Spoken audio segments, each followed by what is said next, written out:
આજે ફરી પેટ્રોલ ડીઝલના ભાવમાં ભડકો. પેટ્રોલમાં પ્રતિ લિટરે 25 પૈસા, ડીઝલમાં 30 પૈસા પ્રતિ લિટરનો વધારો. પેટ્રોલ ડીઝલ બાદ શાકભાજીના ભાવમાં ભડકો. ફુલાવર, લીલા વટાણા, તુરિયાના કિલોના ભાવ 100 રૂપિયાથી વધુ. દેશમાં કોરોના ટેસ્ટમાં વધારો છતાં કેસમાં ઘટાડો. દેશમાં નવા 1.65 લાખ કેસ સાથે 2.73 લાખ દર્દીઓ થયા રિકવર. બીસીસીઆઈની આજે મહત્વની મળશે બેઠક. T20 વર્લ્ડ કપ અને ટીમ ઇન્ડિયાના શેડ્યુલ પર થઈ શકે છે ચર્ચા. વલસાડમાં ધાબા પરથી પટકાતા મહિલાનું મોત. વલસાડ સિટી પોલીસે ઘટના સ્થળે પહોંચી વધુ તપાસ હાથ ધરી. અને રાજકોટમાં બોક્સમાંથી મૃતદેહ મળવા મુદ્દે ખુલાસો. બોક્સમાં બુટલેગર સંજય સોલંકીનો હતો મૃતદેહ. છરીના ઘા ઝીકી કરાઈ હત્યા.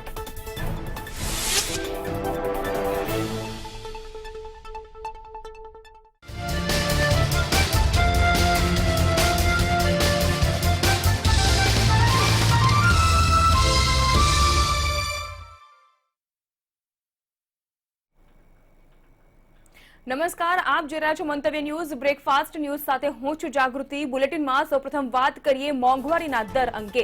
તો પેટ્રોલ ડીઝલ બાદ હવે શાકભાજીના ભાવમાં પણ તોતિંગ વધારો ઝીંકાયો છે. વાવાઝોડા અને ત્યારબાદ આંશિક લોકડાઉનની અસર આ ભાવ વધારાને કારણભૂત માનવામાં આવી રહ્યું છે. વાવાઝોડાથી શાકભાજીને વ્યાપક નુકસાન પહોંચ્યું છે. તેવા સંજોગોમાં હવે શાકભાજીના ભાવમાં તોતિંગ વધારો ઝીંકાયો છે, જેમાં ફુલાવર, લીલા વટાણા અને તુરિયાના ભાવ 100 રૂપિયા કિલોને પાર પહોંચ્યા છે. ભીંડા, પરવળ, ટીંડોળાના ભાવ 80 થી 100 રૂપિયાની વચ્ચે બોલાઈ રહ્યા છે. ત્યારે ગૃહિણીઓના બજેટમાં હવે વધુ એક મુશ્કેલીનો માર સહન કરવાનો વારો આવ્યો છે, કારણ કે એક તરફ પેટ્રોલ ડીઝલમાં સતત ભાવ વધારો થઈ રહ્યો છે અને બીજી બાજુ હવે તેનો માર હવે શાકભાજીના ભાવ ઉપર પણ જોવા મળી રહ્યો છે. વધુ જાણકારી આપી રહ્યા છે સંવાદદાતા આયુષી યાજ્ઞિક. આયુષી, એક તરફ પેટ્રોલ ડીઝલના ભાવ વધી રહ્યા છે, તેની સીધી અસર જોવા મળી રહી છે શાકભાજીના ભાવ ઉપર, અને આ સાથે વાવાઝોડામાં જે નુકસાન થયું છે તેનું કારણ પણ જણાવાઈ રહ્યું છે.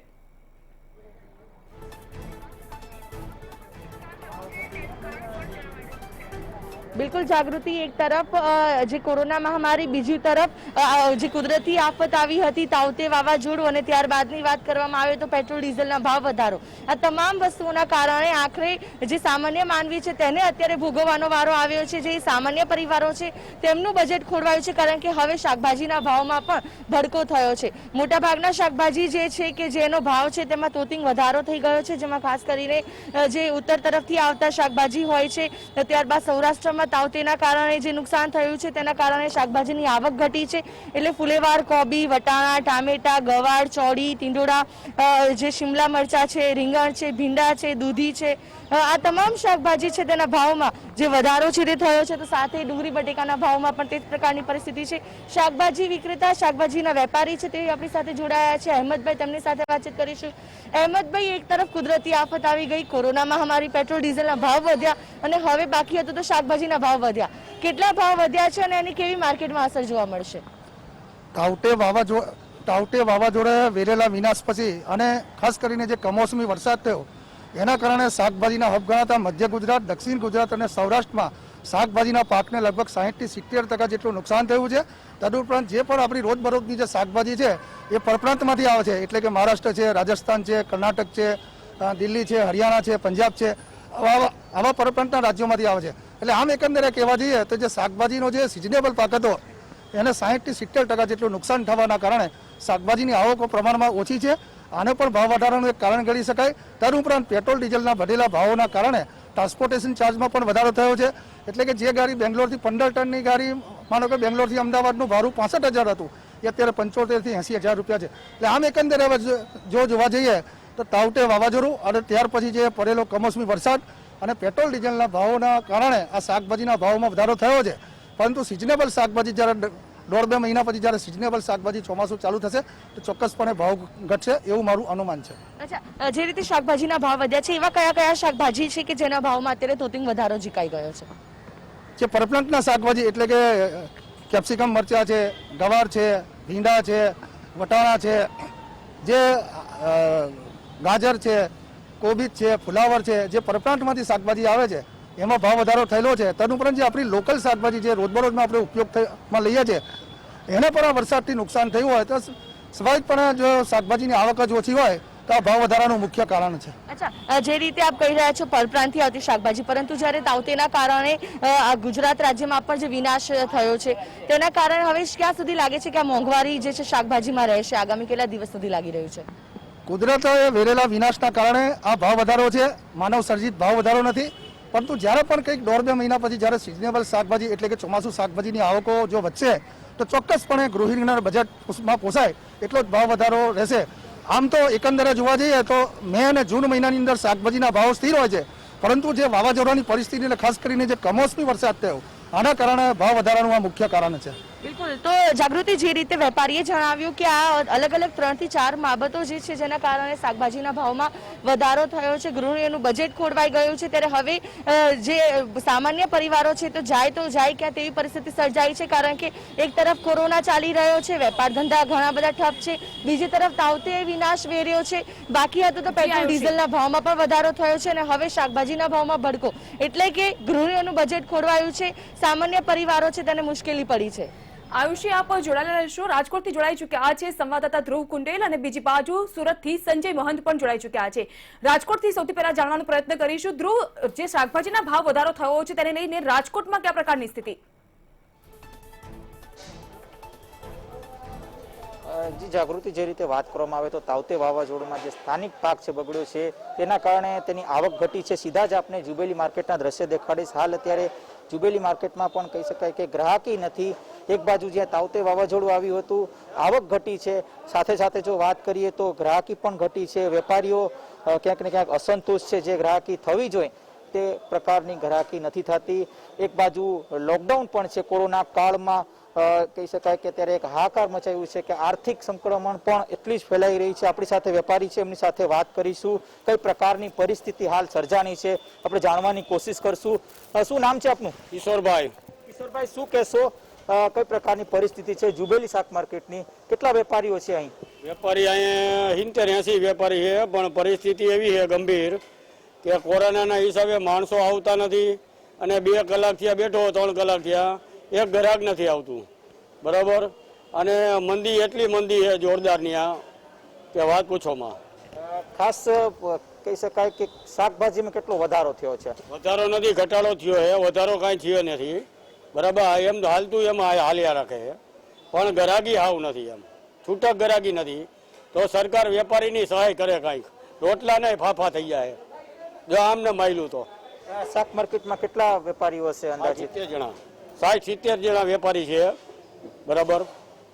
અને ખાસ તો વાત કરીએ તો ક્યારથી ગ્રાહકી ઉપડી નથી? કારણ કે કોરોનાના બીજા વેવથી કે પછી કેમ?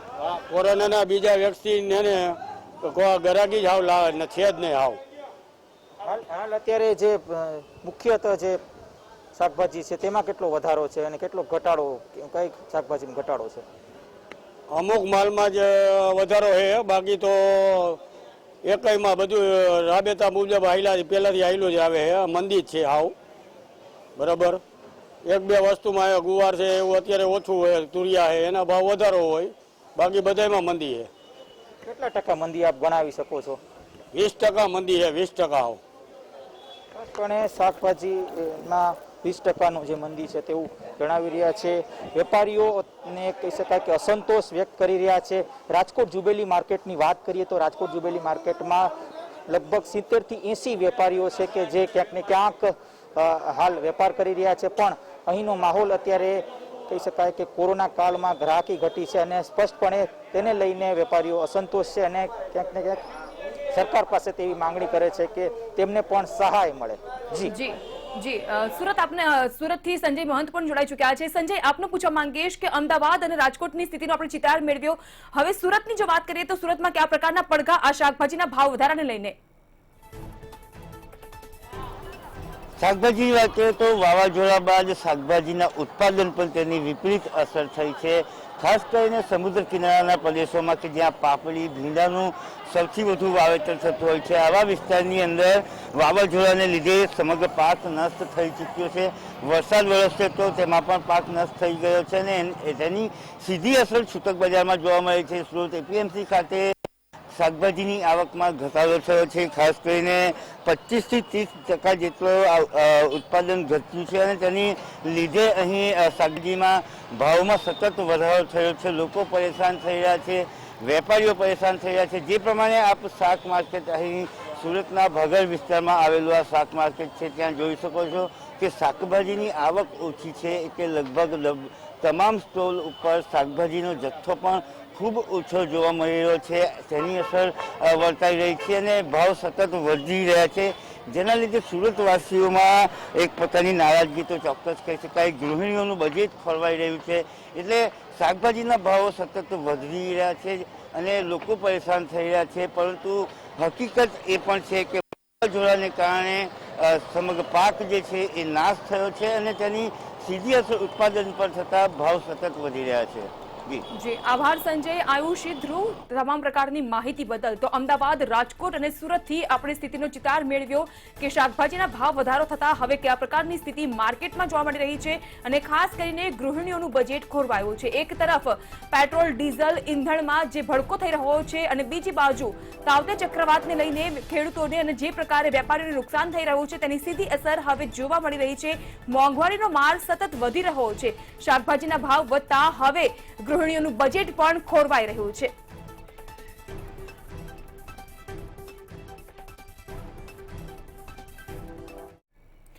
સરકારી ઓઇલ કંપનીઓ ફરી એક વખત પેટ્રોલ ડીઝલના ભાવમાં વધારો કર્યો છે. આજે ડીઝલનો ભાવ 30 પૈસા સુધી વધી ગયો છે. બીજી બાજુ પેટ્રોલના ભાવમાં પણ વધારો થતા 25 પૈસાનો વધારો થયો છે. પેટ્રોલનો ભાવ આ સાથે જ 91.1 રૂપિયા પ્રતિ લીટરે પહોંચ્યો છે, તો વળી ડીઝલનો ભાવ 91.46 રૂપિયા પ્રતિ લીટરનો થઈ ચૂક્યો છે. સતત પેટ્રોલ ડીઝલના વધતા ભાવને લઈને સામાન્ય માણસને હવે કમરતોડ મોંઘવારીનો માર સહન કરવો પડી રહ્યો છે. એક તરફ કોરોના કાળ તો બીજી તરફ મોંઘવારીએ સામાન્ય માનવીની કમર છે તે ભાંગી નાખી છે. જે રીતે સતત પેટ્રોલ ડીઝલના ભાવમાં વધારો થઈ રહ્યો છે, પેટ્રોલના ભાવની વાત કરીએ તો તેમાં 25 પૈસા અને ડીઝલના ભાવની અંદર 30 પૈસાનો વધારો થયો છે અને પેટ્રોલ અને ડીઝલ બંને 91 રૂપિયાને પાર પહોંચી ગયું છે, જેના કારણે હવે લોકો જે છે તેને હાલાકી ભોગવવાનો વારો આવ્યો છે. વધી રહેલા પેટ્રોલ ડીઝલના ભાવના કારણે હવે જનજીવન જરૂરિયાત વસ્તુઓ જે છે તે પણ મોંઘી થઈ શકે છે. જે રીતે ટ્રાન્સપોર્ટેશન જે છે તે પેટ્રોલ ડીઝલના ભાવ પર નિર્ભર હોય છે, ત્યારે આ પેટ્રોલ ડીઝલના ભાવ વધારાના કારણે દૂધ, શાક સહિતની તમામ ચીજ વસ્તુઓ જે છે તે મોંઘી થઈ શકે છે, જેના કારણે હવે જે સામાન્ય માનવીઓ છે, પરિવારો જે છે તેમને મોંઘવારીનો માર સહન કરવાનો વારો આવશે. કેમેરા પર્સન કલ્પેશ જોશી સાથે આયુષી યાજ્ઞિક, મંતવ્ય ન્યૂઝ, અમદાવાદ.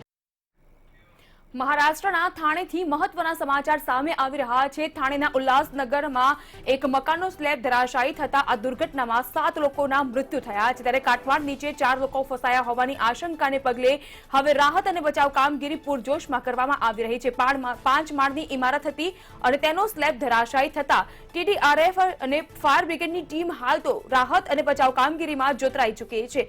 ત્યારે પીડિતોના પરિવારજનોને 5 લાખ સહાયની જાહેરાત પણ કરવામાં આવશે તેવું નિવેદન પણ સામે આવી રહ્યું છે.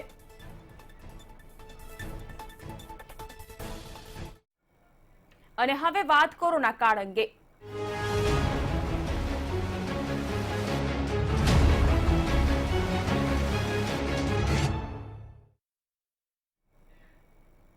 કોરોનાને લઈને દેશની સ્થિતિ ઉપર જો નજર કરવામાં આવે અને છેલ્લા 24 કલાકની ઉપર જો આંકડાકીય વિગતો મેળવવામાં આવે તો 1.65 લાખ છેલ્લા 24 કલાક દરમિયાન દેશમાં નવા કેસની સંખ્યા નોંધાઈ છે.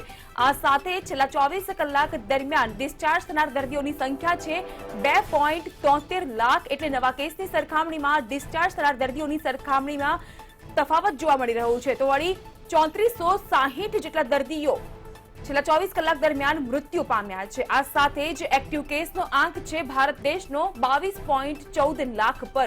એટલે કહી શકાય કે છેલ્લા 24 કલાક દરમિયાન સતત જે આંકડા સામે આવી રહ્યા છે તેને લઈને કુલ કેસની સંખ્યા પહોંચી છે હવે 2.77 કરોડ ઉપર. પરંતુ રાહતના સમાચાર એ કહી શકાય કે નવા કેસની સરખામણીમાં હવે રિકવર થનાર લોકોની સરખામણીમાં હવે સુધારો અને વધારો જોવા મળી રહ્યો છે. વિશ્વની સ્થિતિ ઉપર જો નજર કરવામાં આવે તો છેલ્લા 24 કલાક દરમિયાન વિશ્વમાં કુલ નવા કેસ નોંધાયા છે 5.2 લાખ. આ સાથે જ વધુ જે વિગતો પ્રાપ્ત થઈ રહી છે તેના અનુસંધાનમાં 24 કલાકમાં કુલ 11,891 દર્દીઓ મોતને ભેટ્યા છે આ કોરોનાના કાળચક્રને કારણે. આ સાથે જ 24 કલાક દરમિયાન નવા કેસ નોંધાયા છે અને એક્ટિવ કેસનો આંક પહોંચ્યો છે 1.44 કરોડને પાર. બીજી બાજુ જે વિગતો સામે આવી રહી છે 17.1 કરોડ હવે કોરોનાના કુલ કેસની સંખ્યા નોંધાઈ ચૂકી છે. એટલે કહી શકાય કે સતત 1.5 વર્ષથી કોરોનાની મહામારી સામે ઝઝૂમી રહ્યું છે વિશ્વ. અમેરિકામાં 22,532 નવા કેસ નોંધાયા છે. બીજી બાજુ બ્રાઝિલની વાત કરવામાં આવે તો 50,495 કેસ બ્રાઝિલમાં હજુ પણ કેસ દિવસે ને દિવસે નોંધપાત્ર નોંધાઈ રહ્યા છે. બ્રાઝિલમાં નવા કેસને લઈને હજુ કોઈ પણ રાહતના સમાચાર નહીં.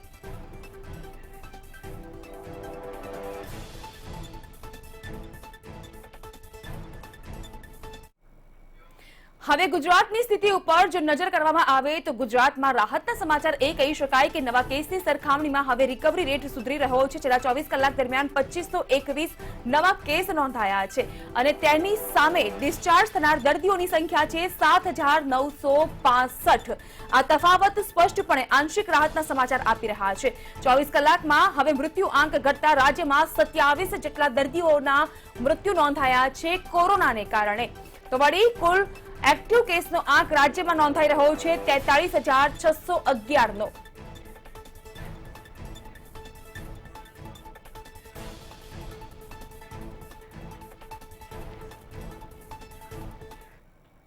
આ સાથે જ પંચમહાલથી વધુ મહત્વના સમાચાર સામે આવી રહ્યા છે કે જ્યાં એક મૃતકને રસીકરણનું સર્ટિફિકેટ આપવામાં આવ્યું. 2020માં મૃત્યુ પામેલા એક વ્યક્તિને રસીકરણનું સર્ટિફિકેટ સોંપી દેવાયું. ગોધરાના સાપા પીએચસી સેન્ટરમાં મૃતકના પરિવારનું રસીકરણ કરવામાં આવ્યું અને 26 મે પરિવાર સાથે મૃતકને પણ સર્ટિફિકેટ આપવામાં આવ્યું. ત્યારે જિલ્લા વિકાસ અધિકારીએ હવે આ સમગ્ર ઘટનાને લઈને જે ભૂલચૂક જોવા મળી રહી છે તેને લઈને તપાસના આદેશ આપવામાં આવ્યા છે કે આખરે એક મૃતકને રસીકરણનું સર્ટિફિકેટ આપવાની પાછળ શું બેદરકારી અને ભૂલ જોવા મળી રહી છે. આ સમગ્ર ઘટનાને લઈને હવે પંચમહાલ જિલ્લા વિકાસ અધિકારીએ તપાસના આદેશ પણ સોંપી દીધા છે. ખૂબ જ મહત્વની આ બેદરકારી અને ભૂલ કહી શકાય કે જ્યાં એક મૃતકને રસીકરણનું સર્ટિફિકેટ આપવામાં આવ્યું. 26 મે પરિવાર સાથે મૃતકને પણ સર્ટિફિકેટ આપી દેવામાં આવ્યું કે જે મૃતક 2020માં મૃત્યુ પામી ચૂક્યા છે.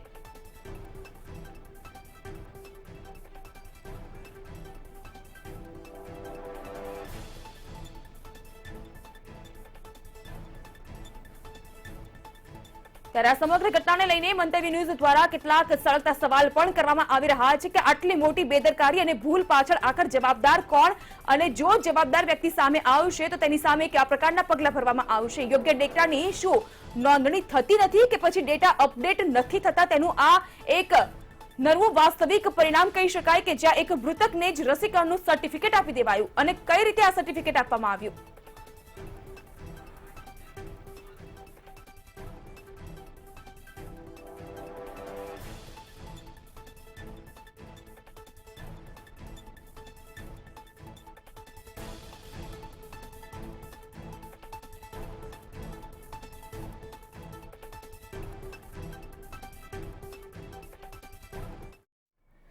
સ્પુતનિક વી રસીને લઈને મહત્વના સમાચાર સામે આવી રહ્યા છે. હવે સ્પુતનિક વી રસીને પણ જૂનના બીજા સપ્તાહથી મંજૂરી મળશે તેવી શક્યતાઓ સામે આવી રહી છે. અપોલો હોસ્પિટલે 1195 રૂપિયાની કિંમત સ્પુતનિક વી વેક્સિન માટે નક્કી કરી છે. રશિયાની કોરોના વેક્સિન છે સ્પુતનિક વી. દેશભરમાં વ્યાપક ઉપયોગ માટે હવે આ રસી ઉપલબ્ધ થશે. વેક્સિનની કિંમત 995 લગાવવાનો ચાર્જ 200 રૂપિયા કહેવાશે એટલે કે 1195 રૂપિયા જે તે વ્યક્તિએ જો સ્પુતનિક વી રસી લેવી હશે તો ચૂકવવા પડશે.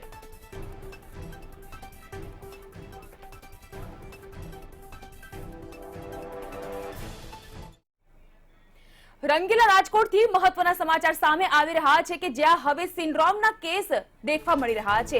કોરોના કાળ બાદ હવે બાળકોમાં સિન્ડ્રોમની અસર વર્તાઈ રહી છે. રાજકોટમાં 88 બાળક સિન્ડ્રોમ હેઠળ સારવાર લઈ રહ્યા છે. સિવિલ હોસ્પિટલમાં 12 જેટલા બાળકોની સારવાર ચાલી રહી છે. સિન્ડ્રોમ માટે મોંઘા ઇન્જેક્શન્સ વાપરવા પડી રહેતા હોય છે. એક બાળક પાછળ 4 લાખથી વધુનો ખર્ચનો અંદાજ સેવાઈ રહ્યો છે, કારણ કે હવે રાજકોટમાં કોરોના, મ્યુકોરમાઇકોસિસ અને ત્યારબાદ બાળકોમાં સિન્ડ્રોમની અસરને લઈને કેસ નોંધાઈ રહ્યા છે. 88 બાળકો હાલ તો અહીંની હોસ્પિટલમાં સારવાર હેઠળ છે અને સિન્ડ્રોમની સારવાર માટે બાળકોને જે ઇન્જેક્શન આપવામાં આવતા હોય છે તે પણ ખૂબ જ મોંઘા હોય છે. દર એક બાળક પાછળ આશરે 4 લાખથી વધુનો ખર્ચ થતો હોય તેવો અંદાજ પણ સેવાય છે.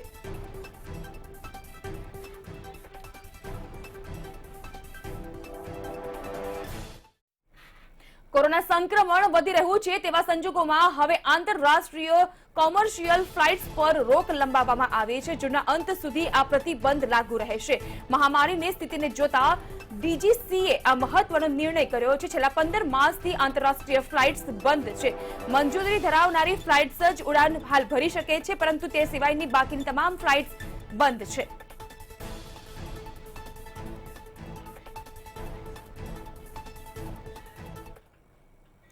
મ્યુકોરમાઇકોસિસના કેસને લઈને અમદાવાદથી મહત્વના સમાચાર સામે આવી રહ્યા છે કે જ્યાં અમદાવાદ સિવિલ હોસ્પિટલમાં હવે મ્યુકોરમાઇકોસિસના કેસમાં સતત વધારો ઝીંકાઈ રહ્યો છે. બ્લેક ફંગસના દર્દીને કેટલા દિવસ રાખવા પડશે હોસ્પિટલમાં તે પણ પ્રશ્ન સામે ઉભો થઈ રહ્યો છે, કારણ કે દર્દીને ઓપરેશન બાદ વધુ સમય રાખવા પડે તેવી સ્થિતિનું નિર્માણ થવા જઈ રહ્યું છે. હવે રિકવરી રેટ ઘણો જ ઓછો જોવા મળી રહ્યો છે, કારણ કે સામે કેસની સંખ્યામાં સતત વધારો થઈ રહ્યો છે. હાલ સીબીમાં 500 થી વધુ દર્દી સારવાર હેઠળ.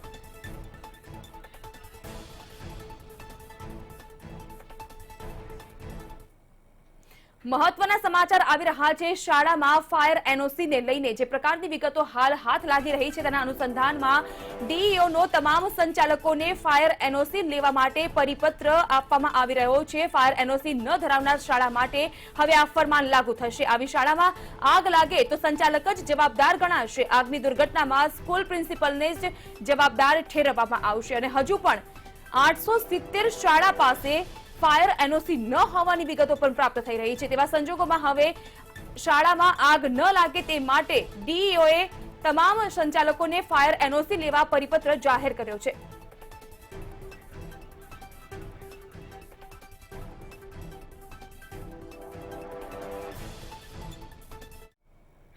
કોરોના સંક્રમણ વધી રહ્યું છે તેવા સંજોગોમાં વડોદરાથી મહત્વના સમાચાર, કારણ કે વડોદરામાં 127 કોવિડ હોસ્પિટલ્સની માન્યતા રદ કરવામાં આવી છે.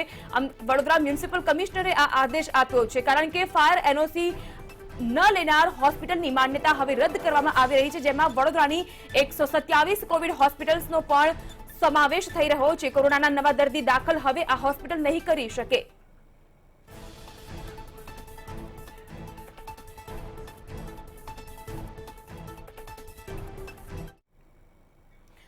સુરતમાં પીઆઈના વિદાય સમારોહને લઈને મહત્વની વિગતો મળી રહી છે. જે અનુસંધાનમાં સુરતમાં વિદાય સમારોહ કાર્યક્રમ યોજાયો હતો ત્યારે રાત્રે પીઆઈ અને બિલ્ડર રમેશ કાનાણીની ધરપકડ કરવામાં આવી છે. ધરપકડ બાદ બંનેનો જામીન પર રાત્રે જ છુટકારો થઈ ચૂક્યો છે.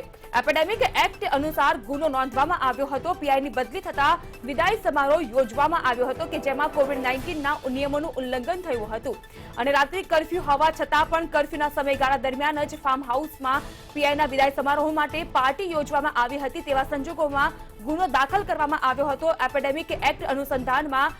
ત્યારે પીઆઈ અને બિલ્ડર રમેશ કાનાણીની ધરપકડ બાદ જામીન પર છુટકારો થયો છે.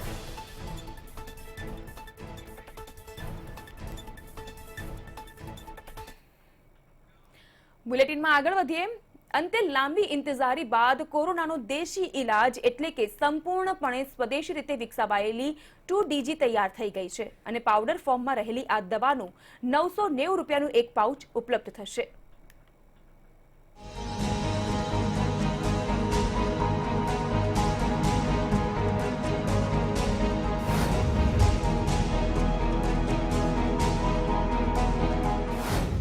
દેશી શાસ્ત્રથી શૈતાન પરવાર. કોરોના સામે દેશી પાવડર તૈયાર.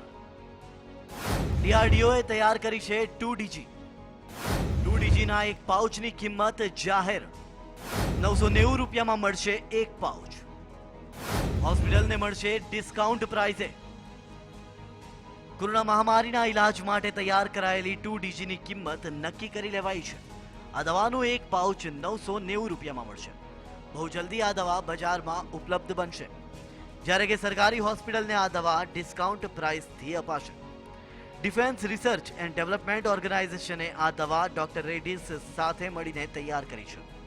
આ દવાની ખાસ વાત એ છે કે કોવિડ પેશન્ટને આ દવા આપવાથી તેમના ઓક્સિજન લેવલમાં ઝડપથી સુધારો થાય છે. વળી આ દવા આપવાથી 7 જ દિવસમાં કોરોનાનો રિપોર્ટ નેગેટિવ આવે છે. મજાની વાત તો એ છે કે આ દવાને ગ્લુકોઝ પાવડરની મદદથી બનાવવામાં આવી છે.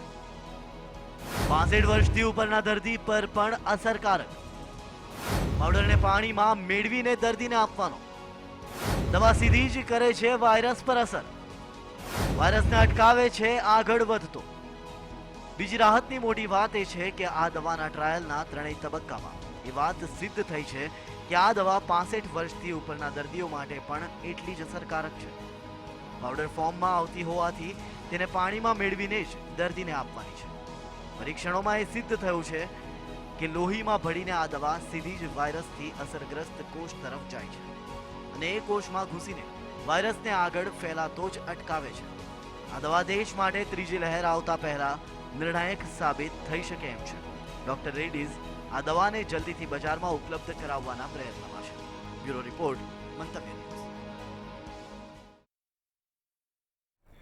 5G નેટવર્કને લઈને હવે મહત્વના સમાચાર સામે આવી રહ્યા છે. ભારતમાં 5G નેટવર્કની ટ્રાયલને મંજૂરી મળી ગઈ છે. વિવિધ ઓપરેટર્સને સ્પેક્ટ્રમની ફાળવણી કરવામાં આવી છે. ટેલિકોમ વિભાગ દ્વારા આ ફાળવણી કરવામાં આવી છે. 4G કરતા 10 ગણી 5G નેટવર્કની સ્પીડ હશે. ગુજરાત સહિત દેશના વિવિધ રાજ્યોમાં હવે આ ટ્રાયલ કરવામાં આવશે. 6 મહિના સુધી ટ્રાયલની કામગીરી હાથ ધરાશે. ચાઇનીઝ ટેકનોલોજી ટ્રાયલમાંથી બાકાત રાખવામાં આવી છે.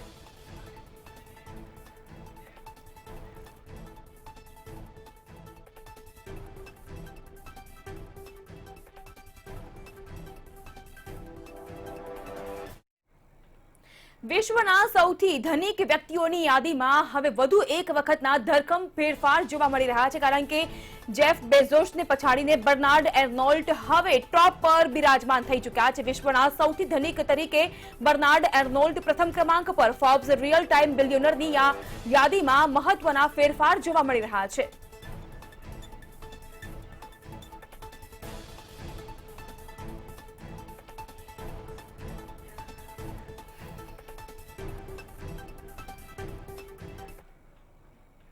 અરવલ્લીથી મહત્વના સમાચાર સામે આવી રહ્યા છે કે જ્યાં વધુ એક આજેના દિવસે પણ વાતાવરણમાં પલટો જોવા મળી રહ્યો છે. છેલ્લા 2 દિવસથી અરવલ્લીના વાતાવરણમાં પલટો જોવા મળી રહ્યો છે. આજે પણ વાતાવરણમાં પલટો જોવા મળી રહ્યો છે. ભિલોડા, શામળાજી સહિતના વિસ્તારમાં વાદળછાયું વાતાવરણ જોવા મળી રહ્યું છે.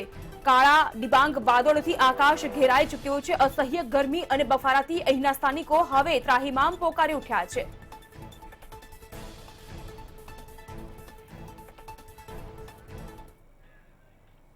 તો બ્રેકફાસ્ટ ન્યૂઝમાં હાલ બસ આટલું જ. અન્ય વધુ સમાચાર માટે આપ જોતા રહો મંતવ્ય ન્યૂઝ અને આપ લોગિન પણ કરી શકો છો www.mantavynews.com પર. નમસ્કાર.